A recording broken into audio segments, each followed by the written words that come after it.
Denver, as a result, is pleading with property owners to rent out their homes to migrants after closing several of those shelters. The effort is meant to save millions of dollars as the migrant crisis is adding a strain to the city financially. There is an organization helping with housing for migrants in Denver. Amanda Blaurock, co-founder and executive director of the Village Exchange Center, is joining us this morning to talk more about it. Amanda, thank you for your time. Tell me about who's paying for this. I mean, how do you even begin to assist these families who have nowhere to go? Sure. So we're working with the city and county of Denver and the state of Colorado on programs to do case management and work with individuals to be released from shelter and be put into permanent housing. So are we talking about families who have a second home or a VRBO, Airbnb, a landlord who might have extra space? Where are the opportunities for housing in Denver that you all are looking to?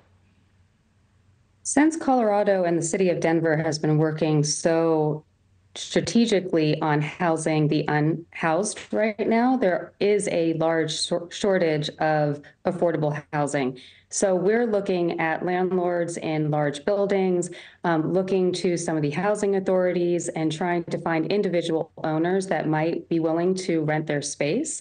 With a grant that we have from the state of Colorado under the Office of New Americans, we are working to actually put people into housing permanently, people meaning families only, which is over two individuals in a family, into housing for $4,500 maximum, which could be 2 months rent, or it could be first and last month rent plus deposit plus a month's rent.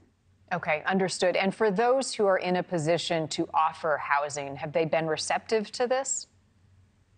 So we just started our grant on this week, but we have started in the last month working on seeing who would be available. And yes, we see some receptivity, but there's some difficulty. People are looking at, one landlord said, well, we need to do a background check. And again, these are new arrivals, so background check wouldn't show very much in the United States. So I think that there is a receptivity to housing new immigrants, but it's still very difficult because of the job crisis as well. We have many people that were working on TPS status. My organization's already done almost 300 intakes for TPS.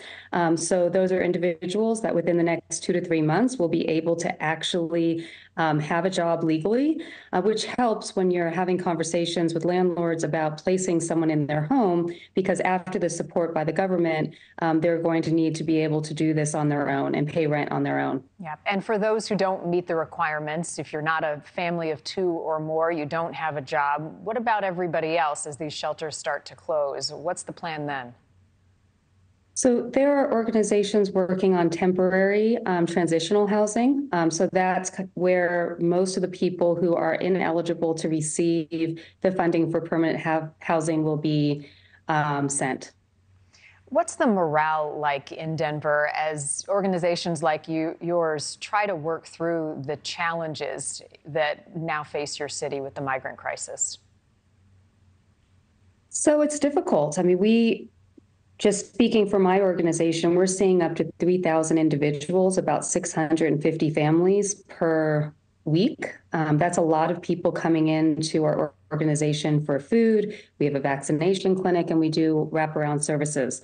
So it is difficult. There's compassion fatigue, there's organizational fatigue. It's pretty difficult for organizations right now to kind of handle the amount of people who've come in and the lack of resources around it. And I think in terms of the morale around Denver, people are excited to have new immigrants here, but they're also nervous. And there's a lot of rhetoric that goes around that's very negative about new immigrants. And some of the surrounding cities have not received the new immigrants in a welcoming manner. So this has been a more complicated issue for Colorado. Thank you for watching. Go to newsnationnow.com to find NewsNation on your television provider. And don't forget to click the red subscribe button below to get more of NewsNation's fact-driven, unbiased coverage.